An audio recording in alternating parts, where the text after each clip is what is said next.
Dear students, welcome back to the English literature class.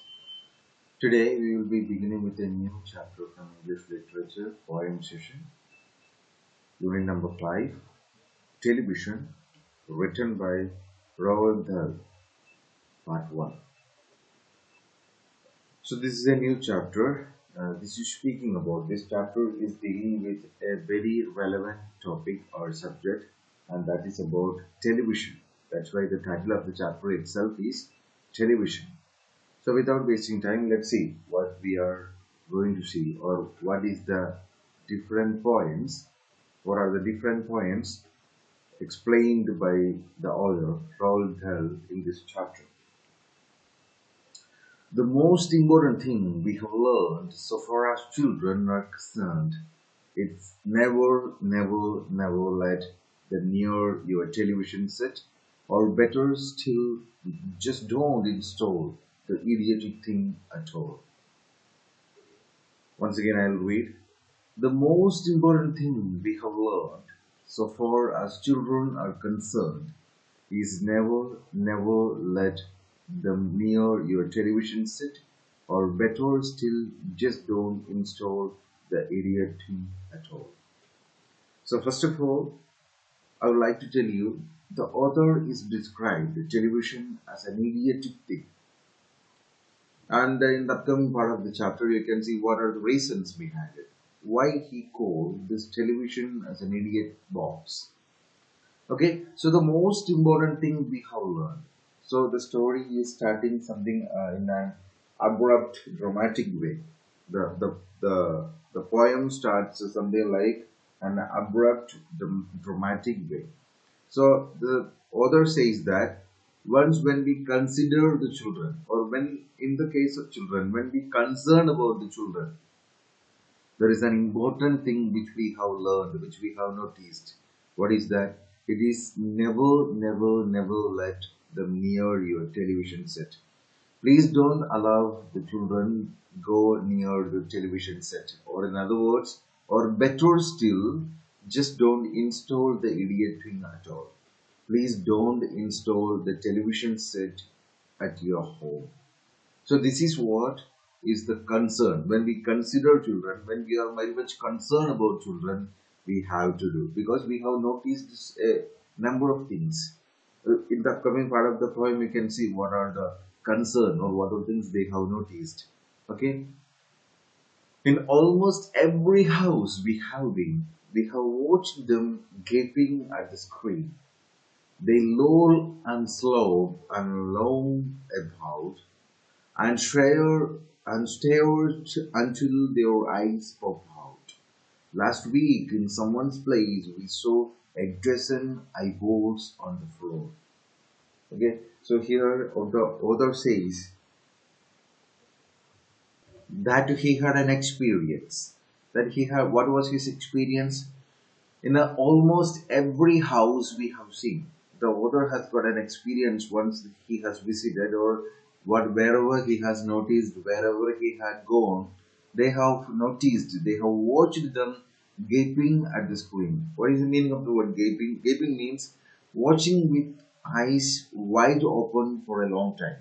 Something like, children, they are getting fascinated with the television, and they are watching television for a long time. By the time they do not know what is going on outside, so they are continuously staring or watching at with wide open eyes. Okay, and again they loll and slope and long about and stare until their eyes pop out. So what the author says? The author says that the children, they go on watching television until their eyes seem to come out. Okay, so here a few new words are there for you. Gaping, we have already seen. Then loll means to act in a lazy manner. So the child who is sitting in front of the television will be always very lazy in nature. And lounge about. Okay, there is a word is there, loung, lounge about. What's the meaning of that? Which means sit or lie in a relaxed, ideal way. So basically he just want to convey that a child who is sitting in front of the television will be definitely lazy, and their eyes will come out, eyes pop out. So in the bracket, the poet is explaining an experience that last week in someone's place we saw a dozen eyeballs on the floor. Something like in a joke manner, he is explaining that when he visited some place, there he had seen a dozen eyeballs are laying on the floor.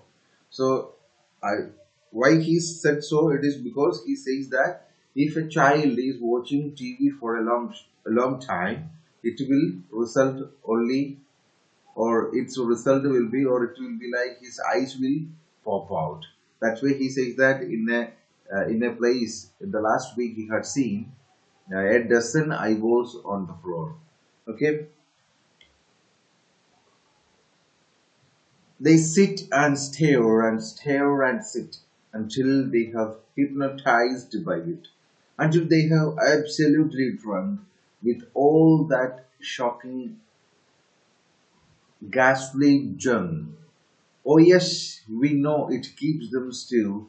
They don't climb out the window still. They never fight or kick or punch. They leave you free to cook the lunch and wash the dishes in the sink.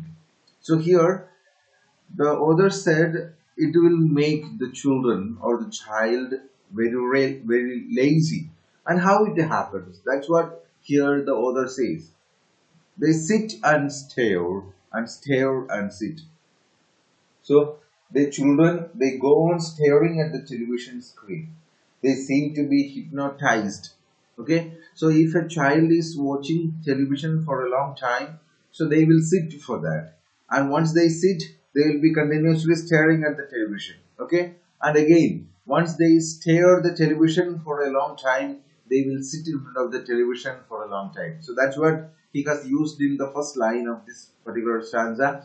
They sit and stare and stare and sit until they have hypnotized. What's the speciality of hypnotism? Means if we are as somebody can control us. The real meaning of the word, the actual meaning of the word, attracted in a powerful or mysterious way. Okay, so sometimes you might have heard in psychology there is a feature, there is a speciality that it can, or a psychologist can hypnotize a person, which means that person can control the other person completely. Hypnotism.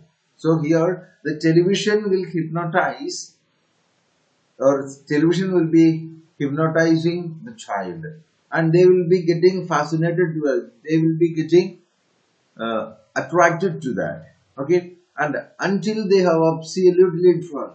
If a child is watching television for a long time, it will be something like he'll be drunk, he'll be getting addicted to that. Okay, until they have absolutely drunk with all the shocking, ghastly junk. Ghastly means very shocking or horrible, very shocking or horrible. So they'll be getting attracted to such a idiot box. That's what the author says. Oh yes, we know it keeps them still. They don't climb out the window still. Okay, the power of the television, it can keep them still without making any move. You might have noticed if children are watching television, they'll be fully concentrated in that 100%. Means they might not be knowing what is happening around them. Whatever happens in the place where they sit, so that's why it says that it will keep them still.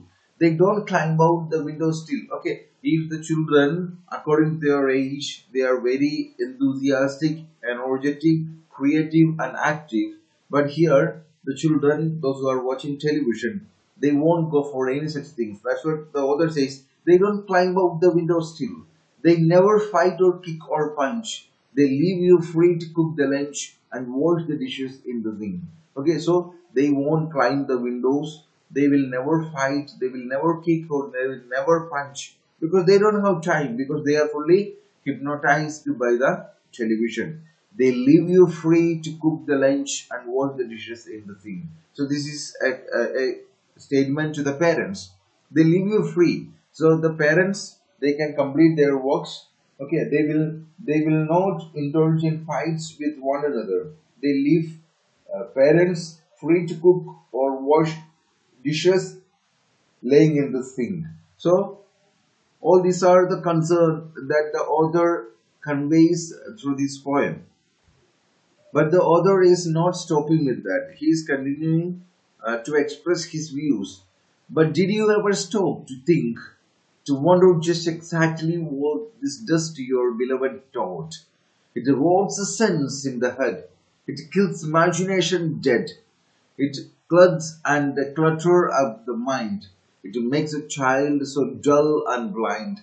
He can no longer understand a fantasy fairyland. His brain becomes as soft as cheese.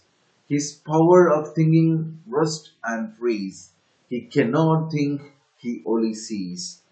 So, what's the specialty? What the author says? But did you ever stop to think, to wonder just exactly what this does to your beloved dog? Then he is asking to the parents, have you ever thought? Have you ever realized what this idiot box is doing exactly with your loved ones, with your children? Have you ever understood the seriousness of what this box is doing with you? Then he is giving the reason, the different factors about it. You might have seen in the textbook it is given in alphabet in the capital letter. In capital letters, those words are given. There are two reasons behind capital letters. Because first one, giving more emphasis to those lines which is speaking about the negative impacts of the television. Second one, it is something like shouting. Okay, so in order to point out, or in order to have such an impact in this poem, the author has written it in the capital letter. So what are the different feedbacks? What are the different side effects? It erodes the sense in the head. Rots means decay. Okay, destroy the sense in the head. It kills imagination dead. So a child who is watching television for a long time, his imagination will be dead. It clogs and clutter up the mind. Clogs means what? It blocks. It blocks. Clutter means cover or fill something with an untidy collection of things. Means disturbed things. A number of things which are not in order. So it decays the sense and it kills imagination dead. It cloaks, it blocks all kinds of good things and will create the mind such an untidy manner. It makes a child so dull and blind. So a child who is watching television for a long time will definitely dull and blind. He can no longer understand a fantasy fairyland. Even if somebody says a good or present a fantasy fairyland to a child, he will be no longer understand it. His brain becomes as soft as cheese. His brain will be very soft, which will be used for nothing. His power of thinking rust and freeze. He cannot think, he only sees. So, a person or a child who is watching television for a long time, his thinking will be rest, means which will become useless and freeze. He cannot think, he only sees. So, the child will never be able to think something, he will be, or the child will be able to only see. Okay. Again, the author continues, all right, you'll cry, all right, you'll say, but if you take the set away, what shall we do to entertain our darling children? Please explain. We'll answer this by asking you, what use do the darling ones to do? How used they keep themselves contented before this monster was invented? Have you forgotten? Did you know? Don't you know? You will say it very loud and slow. Okay. So the author asked a few number of questions to the parents. Now it's a turn from the parents' side. So so in this clutch of the poem, the poet uses or poet is asking a few number of questions to the parents, and in return now the parents is asking a few number of questions, doubts to the author. All right, you'll cry. All right, you'll say, okay, all right, We agreed. But if we take the set away, what shall we do to entertain our darling children? Our children are not having any other entertainment than this television set. In such case, if we take away the television set, what shall we provide to them? How can we make them entertained? How can we keep them busy? How can we keep them active? So that's what the parents asking. Please explain. So in return again, the author is giving an answer. We will answer this by asking you, what used the darling ones to do? How used they keep themselves contented before this monster was invented? Okay, so in return, the author is asking a question in which he is having an answer. So we will answer this by asking you. There's a question for you. What used the darling ones to do? How used they keep themselves contented? Okay, before the monster was invented. So before the invention, before the coming of television, how your kids or your children were getting engaged, in which field, in what way they were always getting entertained. Have you forgotten? Don't you remember? Don't you know? Okay, we will say it very loud and slow. Okay, so we will give you that answer very clearly and very louder. So dear students, today we are winding up here. In the next class, we will continue with the answer given by the author. Still then, I would like to sign off. Thank you.